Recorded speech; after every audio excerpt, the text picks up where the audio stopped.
touchdown. It's through 50. He's got the speed. Touchdown. Welcome into the latest episode of Mac and Mose. Andy McNamara, joined by the editor-in-chief of GoDucks.com, Rob Mosley, and that was fun. That was fun. That was if you're an Oregon football fan, you were waiting for this game. It was it was a month-long build-up, probably even more so than that, months long, to pit one of the top teams in another Big Five conference against the top team in the Pac-12, at least as far as polls go early in the season. And Oregon answered a lot of questions in this one. I don't think those questions were internal. They weren't necessarily ones that we were all that, I don't want to say concerned, I think that's the wrong terminology, but they were able to maybe silence some of the doubters with an overall performance in this one. Yeah, I mean, there's still a body of work that exists about this team, and you might be able to go back and say, hey, Auburn, LSU, Stanford a couple times. There were a lot of games when it looked like physicality in the trenches might have been decisive that worked against the Ducks, and so maybe one win over Michigan State doesn't totally silence every doubter. But I think it answered a lot of questions about this team.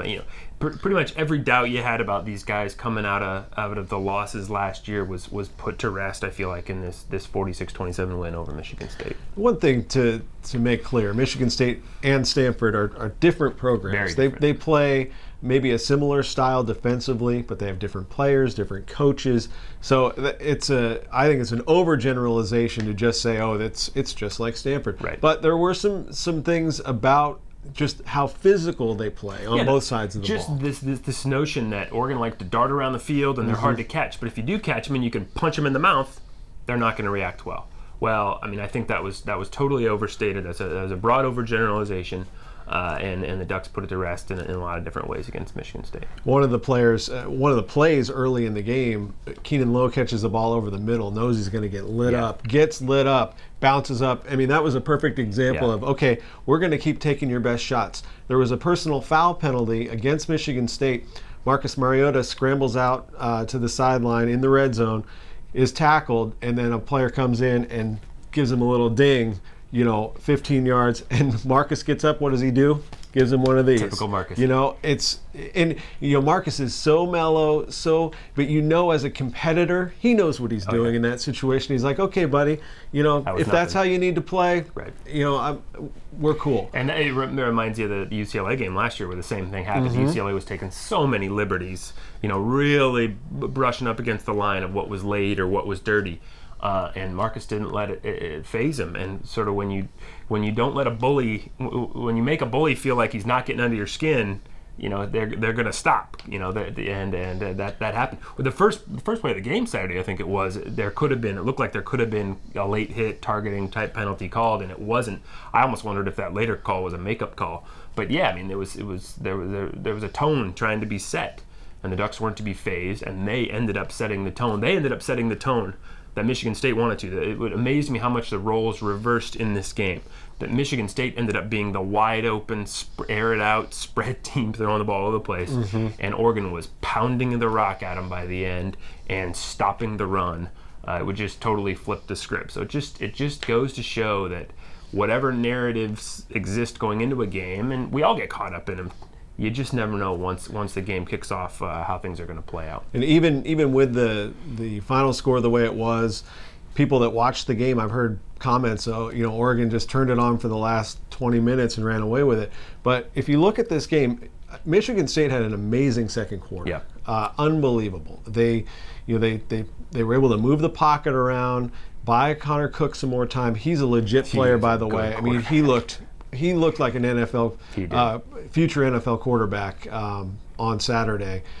Just the poise in the pocket, the ability to deliver the ball on time, had some good receivers to throw to, and they really they executed extremely well on offense. If you look at the box score, though, Oregon scored at least one touchdown in every quarter of this game.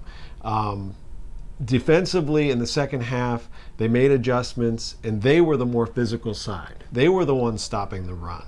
So I think it's more than just Oregon wore down Michigan State and used their speed at the end.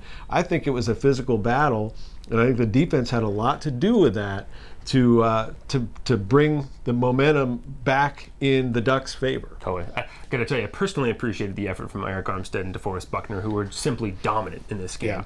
In nickel situations, they'd basically be a two-man line and still bring pressure, and we're getting sacks and tackles for loss. We talked a lot about them in preseason camp, but I think people came out of the South Dakota game going, well, that front seven, I don't know if they looked all that great. So I appreciated them sort of validating the buzz, because I didn't want to build up hype and that wasn't delivered on. So, but those guys just really showed that they are prime time, all conference caliber guys. Huge difference makers. Joe Walker, a great addition to the base defense, and yet the guy he replaced, Derek Malone, invaluable in nickel coverage, in the nickel package, because he's the best coverage linebacker Oregon has. So it was a situation where, kind of like on offense, where you find different pieces and different formations and use guys to the best of their abilities, whatever that is. The Ducks are doing that defensively too, and it really paid off. We've been talking about personnel on both sides of the ball, but particularly on defense after preseason camp and watching practice every day. A chance for some of the younger guys in a very big game to impact the game. Chris Cisse came in for some very meaningful reps against a top 10 team, playing in just his second college game. Joe Walker, who you mentioned. So we've felt like the personnel was there. Now on the outside, especially with this matchup in particular, when you listen to some of the pundits or analysts picking this game, a lot of them wanted to give the edge, the coaching edge, to Michigan State. And Pat Narduzzi, their defensive coordinator, is very well respected. Head coach Mark D'Antonio obviously has built an incredible program at Michigan State, but I think Oregon answered some questions that might have been out there about who are these coaches? And, Mark Helfrich in just his second year, and you have a brand new defensive coordinator, and I felt like they out-schemed Michigan State. They took advantage. They did their homework, because we talked about it not on Mac and Mose, but out at practice last week. They clearly had identified something in the Michigan State secondary and were preparing their guys to take advantage of that. And they absolutely took advantage of it in the game. We talked about it. We talked about it on Mac and Mose going into the game. That one thing that Michigan State's defense does is really stresses the outside linebackers and the safeties, particularly when you have slot receivers, because when does the linebacker hand off a slot receiver to the safety? When does the safety come up and stop the run? Does he handle a slot guy? Does he go out and double a guy on the outside? There's a lot of decisions those guys have to make quick. So, if Marcus Mariota had time to get rid of the ball, Oregon slot receivers would be able to really stress these guys. I said, based on watching practice last week, I thought Keenan Lowe would be Oregon's leading receiver. I didn't realize Devin Allen was going to have so many breakaway big plays. Well, not so many, but for so many yards. 110 yards, correct? Yes. For the 110-meter hurdler. But Keenan Lowe obviously had a few big plays. You mentioned the one early that kind of set the tone. He had a touchdown later going up the seam. Those kinds of routes were the ones we were anticipating that really could stress that defense. I think it was a tough game to game plan for, because Michigan State had this reputation. They had Langford, the running back. Their line's going to be good, even though there were some question marks up front coming out of last year. But then they throw the ball all over the place against Jacksonville State in their opener. And so you're going, okay, what are they going to do right off the bat? Oregon set up to stop the run, because I think you want to do that first in any game. Did that, accomplished that goal, and then the second quarter, Michigan State really gets the passing game going. So then you got to make an adjustment. The chess match continues. Don Pelham knows they're moving the pocket, dials up pressure from different places in the third quarter to bring some pressure. John Neal adjusted his coverage.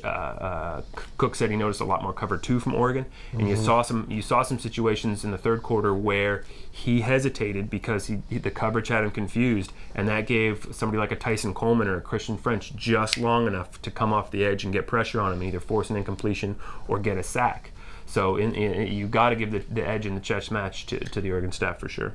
Well, let's talk about some of the individual performances in this game. Devin Allen, you touched on 3 receptions, 110 yards. Included in that was a 70-yard touchdown where Lowe was out with him in space, and it was a jersey grab by the Michigan State defender, and somehow he spins around and actually creates separation, and then of course he's off to the races. And watching a replay of that, I was like, shoot, Keenan could have got a celebration penalty on that. He's high stepping up the field behind Devin.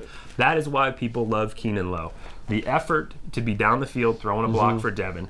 The fact that he's racing downfield behind Devin just as fast as Devin to join the celebration, and there's just so such joy at the fact that a teammate scored. That's why they talk about the man of Oregon thing around here. That's why Keenan Lowe is kind of the quintessential guy. I mean, he embodies everything that you want in the character of a guy on this team. As far as the three-headed monster went, this particular game with the running backs, Marshall, Tyner, and Freeman, Thomas got off to kind of a slow start. Michigan State, as advertised, was able to bottle up the run and prevent any sort of long gains, any real substantial gains of any kind early in the game. But one of those was a fourth and one play, fourth and goal actually, at the 1 yard line. And I thought, that maybe Royce would come into the game. Yeah. Just because he's a bigger back. They stuck with Tyner, and he was able to push the pile forward. And it wasn't, even though it's on the 1 yard line, this is not an under center type of situation. This is still a shotgun formation for the Ducks, and he still has to cover about 5 or 6 yards to get into the end zone, and was able to do it on fourth down. They go double wing with 2 tight ends. I think Bayless and Brown were in the game at that point. So, as power a formation as a spread team's probably going to put out there on the field without totally going against form. But yeah, I mean, this game was a referendum on Oregon to the nation. That play might have been a microcosm of everything in the game. A referendum on could Oregon be smash mouth, because we saw particularly the red zone problems in the Stanford game last year. Yeah. When you can't score early, you let the other team set the tone, and then maybe Michigan State does try to grind it out on the ground. Because by the second quarter, when Michigan State was airing it out, Oregon had a lead. That's exactly, if you're Oregon, that's exactly how you want the game to play out. Build a lead and then make them one-dimensional having to throw. It ended up, they made some throws. But bottom line, you got to build that lead. And if at Stanford, Ducks couldn't do that. Stanford was able to set the tone. Michigan State, they were able to power that ball in there. Those were hard yards, a hard yard in that case. But it gets the Ducks on the board, and just was a huge touchdown, huge tone setter for the rest of the game. Oregon lines up for the 2-point conversion. It's not covered by Michigan State, and they score. And that's just more evidence, I think, of or more credit that needs to go to the Oregon coaching staff, because those are free points. Yep. Why wouldn't you take them? Yep. Let's line up. If they're not going to cover it, DeForest Buckner's wide open. You and I could probably have made that catch and throw 5 times out of 10 maybe, but we could have scored at least with a couple attempts. But that, to me, that's a free point, and Michigan State was not prepared to defend that play, and that's just, I think that's unacceptable for a top 10 team to allow that to happen. Now, they made an adjustment and they didn't allow it to happen again, but in a game that was close at times, that's still a big point, and it's a big momentum changer as well. You can't say you didn't see it coming either. How often over the last few years, after the very first touchdown of the game, do these guys try to go for 2? The irony is, we were watching practice last week, saw them run that play, Buckner drops it, everybody's giving him crap. Even Steve Greatwood, who coaches those formations, even jokingly says, Armstead, switch places, you're catching the ball on this one. They didn't. They repped it a few more times, and DeForest made the play. But yeah, that's Oregon wants to be known for just being aggressive. Attack, attack, attack is a word we hear all the time on the practice field and the locker room, and that's an indication of just being on the attack. So we talked about Tyner. Marshall had played a role in the receiving game early, and then in the running game late after the game was pretty much decided, but Oregon just ground the ball down the field and sucked up half of the fourth quarter. 6:31, I think. Unbelievable. And I think he's the best set of hands in that backfield, and so that's why you put him in that situation. Just, he's a guy is going to hold on to the ball. I don't think any of them have fumbleitis, to use a word, but I think Byron is the least inclined to put it on the turf in that situation, and so you go with a guy who's not going to turn it over. Royce Freeman, second college game, even more impressive than the first. 2 more touchdowns for him. He's got 4 already through 2 games. 38-yarder in this one. He's wondering why everybody thinks this college football stuff's so hard. Yeah, he's a fun player to watch, and they really were able to take advantage of his size as well as his speed in the second half when they started to wear down the Spartans' defense. I was on the Oregon sideline by then, and the energy that the sideline gets when a player is running over defenders like that, or at least welcoming the contact and bringing on, guys really, really feed off that, and I think that's a big deal. You know, the defense is up at the line of scrimmage, or up at the sideline. Maybe too close. At least one. Was it this week that Oregon got a sideline penalty? Yeah. Right up there, and just cheering on every play because Royce just wants contact. He wants to run over a guy, and then the defense has got that energy, runs back on the field, and does what it does. So I mean, that's big, and it really brought a lot of energy to the team. Again, Oregon able to spread the ball around. Several receivers, I believe it was 7, had at least 2 catches in the game. You know, nobody had a ton of catches, but you know, Devin Allen had the yards. You know, Carrington had a really big long reception in this one. So that group continues to look like a real strength of this team, and that was a position group that was probably scrutinized the most coming into the season after losing Josh Huff and then Braylon Addison unable to play at least here in the start of the season. And started a little shaky too. I mean, that first Oregon possession. 2 drops out of the first 3 throws. And, you know, Dwayne Stanford got popped pretty good on I think it was the 3rd down on that first 3 and out. But, they had to recover a little bit and say, okay, hey, all right, you know, here's the noise, here's the energy of a top 10 matchup, calm down, just go back to, you know, fall back to your training and make plays. And then last but not least, on the offensive side of the ball, we cannot not talk about number 8 for the Oregon Ducks. Now, in the sort of preview of this matchup, you know, I talked about what I felt was the need for Marcus to run the ball a little bit early in the game. We've seen it time and time again in the past where that just opens things up for everything. I thought I'd see him run it 15 times in this game. I thought he would run it early and often, and it just didn't materialize. I don't know if it was just what he saw from Michigan State or if it was by design, but he hung in the pocket and took some shots. He got sacked on back-to-back plays that just did not look Marcus-like at all, especially the second one where he started to run backwards and had nowhere to go and opted not to throw the ball away and take the sack. Looked a little bit confused, but kept his composure and, you know, was able to, his line was able to buy him enough time, and eventually he just started delivering the ball and was able to spot guys or see things develop, see guys that were about to get open, and just had another monster game statistically. And then, you know, when you're talking about the coaching matchup, one thing I was thinking about, for as good as D'Antonio Narduzzi is, one thing that's really hard to game plan for is just the improvisational skills of a quarterback like Marcus Mariota. And again, we can look back at a difference between this game and that Stanford game when Marcus had one knee and just did not have the freedom to do some of the things we saw him do against Michigan State.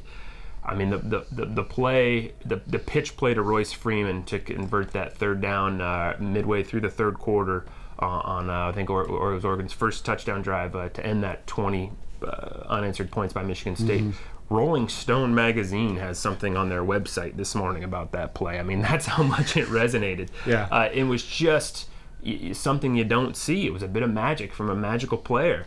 And then the next drive, there was another 3rd and long situation. I think maybe a 3rd and 9 where he runs for 11 yards and just gets himself out of the pocket. And guys have angles on him. Guys are coming. And I didn't think he was going to get the first down on that play from the press box. It just looked like guys were going to meet him just shy of the first down marker, and there might be another punt there. But he gets going so fast when he gets out of the pocket, and you just can't game plan for that. You can't scheme for it. It's just, I mean, what are you going to do? Spy him with somebody? Nobody's as fast as he is.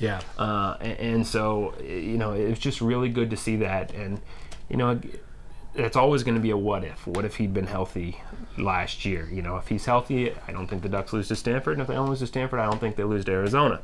But, you know, we could play that game for days. The point was, when he's healthy, he's pretty good, and he was pretty good Saturday. He was able to use his legs effectively in the second half to affect the outcome, certainly affect drives that led to the outcome. But I think it has to be comforting to Oregon fans to know that, this is a game where he didn't run wild. Yeah. And they were still able to execute offensively with Mark as primarily acting as a pocket passer. Because those were improvisational plays. Those weren't designed. Those were breakdowns. Yeah. And the one, Scott Frost had made a comment post-game that he wished Marcus, or said he thought Marcus should have run on that play. If you watch the replay, Marcus is off balance. He's already he's already had to tiptoe out of a collapsing pocket. Yeah. He didn't have a whole lot left in the tank. Right. And he's losing his balance. it, and he was losing his balance as well. Now, if you watch from a higher angle, I mean, Michigan State had guys pursuing. I don't think, he didn't have 60 yards of open turf. I think he made the right decision. You hear all the time from coaches, as reporters, it's frustrating because, right after the game, we're going, what'd you think of this guy? What'd you think of this guy? And Don Pellman in particular is a guy who's prone to say, hey, until I watch the film, it's really hard for me to comment. That situation is sort of validates that response, because I guarantee you Frost, once he saw the film, was like, oh yeah, perfect. Guy made the right decision. In the spur of the moment right after the game, Frost, like a lot of people might have thought, hey, just run it, because I was thinking the same thing. He's off to the races. Royce is going to set a block. He's gone. But then, you watch it again. He's off balance. He's kind of stumbling. And so he has to throw the pitch off balance. And Royce makes a sublime little play, to have trickled out to either set a block and then look back to take the pass. And then he kind of had to reach down a little bit. It wasn't just like right there for him. A heady play from a freshman, just really, really something that, if this season progresses as you hope, sort of play you look back on as a real difference maker. Well, overall, I think a complete performance by Oregon. Yeah. We mentioned last week that one or both of these teams would have to face adversity for the first time here in 2014. Both teams did. Both did. Michigan State early, right off the bat, and then late really, but Oregon during that second quarter and halftime. For as great as that crowd was when things were going well, when they weren't going so well, you could have heard a pin drop in there a couple times. But it picked up great. The crowd was great. A huge, I think, factor in that second half. Mark Helfrich told the team in the locker room after the game, he asked them rhetorically, who in here panicked at halftime? And the whole team goes, nobody. It's like as if they planned it or something, which they hadn't. But they really kept their wits about them. And you have to be impressed with what that defense did, particularly after a couple of third and long conversions by Michigan State earlier in the third quarter, one of which set up their field goal that put them up, that ended that run of 20 unanswered points. This Oregon team really could have been questioning itself at that point. It started to feel a little bit, again, like that Stanford game or the Arizona game where they just can't get off the field on third down. There was sort of a funny exchange in the teleconference with Mark Helfrich on Sunday after the game. I said, at Stanford it started to feel like a little bit inevitable on third down. And he goes, well, maybe to you, Rob. And I think, I didn't want to say it, but Coach, I think I was speaking for a lot of people on the Oregon side who watched that game. And it started to feel a little bit like that against Michigan State after those 2 third and long conversions. And then Tyson Coleman leaps to break up a screen pass that would have gone for days if he doesn't make that play.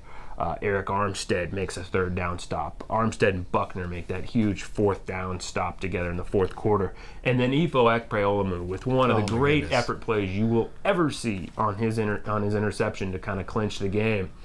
They got off the field. What they couldn't do in the 2 defeats last year, they got off the field. And Ifo, again, Helf said afterward, great things happen when you just run to the ball, when you just play hard. I think we talked about this last week a little bit. It doesn't always matter how big you are or how fast you are. If you're in the right position and then you play hard, you're going to win more often than not. And that's the sort of play that you want to play for every young player out there and go, if you had had a freeze frame of that and said to Ifo, could you intercept that ball?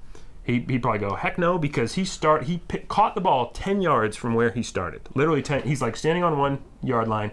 10 yards later is where the ball lands and he catches it. I mean, it's just an amazing effort, and just summed up the effort of that defense in the fourth quarter and the third and fourth quarter and the heart they played with. It shows you too the coaching staff. You mentioned that comment, and Chip Kelly used to say that, and he hired obviously both Mark Helfrich and Scott Frost. he said, I don't care if you run a 5.40, you better run 5.5 every time. Yeah. And so, if he didn't care. Well, obviously he wanted fast guys, but he wasn't as concerned about the specific number. It was the effort. Yeah. It's like, if you can truly run that this particular time, if that's the fastest you can go, I want that every time. Yeah. And that Ifo's play, I think, really just summed up that kind of philosophy. And you just keep playing out there. 6 of his 8 career interceptions, by the way, in the red zone. That's a remarkable ridiculous. stat. That's a remarkable stat. First time doesn't make for a lot of return yards. No, it doesn't. But it's a big stat. Another big stat in this one: Oregon was 0-2 last year when trailing at the half, and they got a big one here. They were down at halftime and came back and won. And from a confidence standpoint, just being able to file that away going forward, because that's not going to be the last time they're tested by any stretch this season. Right. Just knowing how they were able to keep their composure, to stay poised, and then execute in the second half. And make big plays. We talked about coming into this year, could this defense get back to being one that's not just solid, but that makes tackles for loss, 9 in this game, I think, that makes turnovers. Dargan's interception in the first quarter was huge in terms of getting the momentum early going Oregon's way. And then Ifo's interception, obviously, just really iced things. So, you go from just sort of being there and kind of doing your job, which is fine, nice and steady, to making game-changing, game-turning plays. That's the thing Oregon's defense has done a lot over the last 4 or 5 years, but maybe not quite as much last season. So nice to see them back to that. I want to just make an announcement. If you haven't seen or read online yet, the Washington State game on September 20th will be a 7:30 kickoff. That is an ESPN game. They had the first pick among the Pac-12 games that were open for selection that week, selected Oregon and the Cougars. So 7:30 kickoff, ESPN, Ducks at Washington State on September 20th. We'll be with you next to preview the Wyoming Cowboys. They are coming to Autzen Stadium. It's an 11 a.m. kickoff, which is the earliest kickoff anyone can remember around here. Get that Bloody Mary mix ready on Pac-12 Network. So we'll see how that goes. Donuts in the press box, I think, are probably a given. So that'll be back-to-back donut weeks, because Washington State always has donuts, even though it's a 7:30 game. Good point. So this is a beautiful stretch of September. Not for my waistline, which will be stretching. Exactly. But so we'll preview that matchup later on in the week. Until then, if you have any questions, anything you'd like us to talk about on the show, or we're happy to respond to you as well on Twitter. I'm at McNamara UO. He is at Duck Football, and we'll see you. Touchdown. It's through 50. He's got the speed. Touchdown.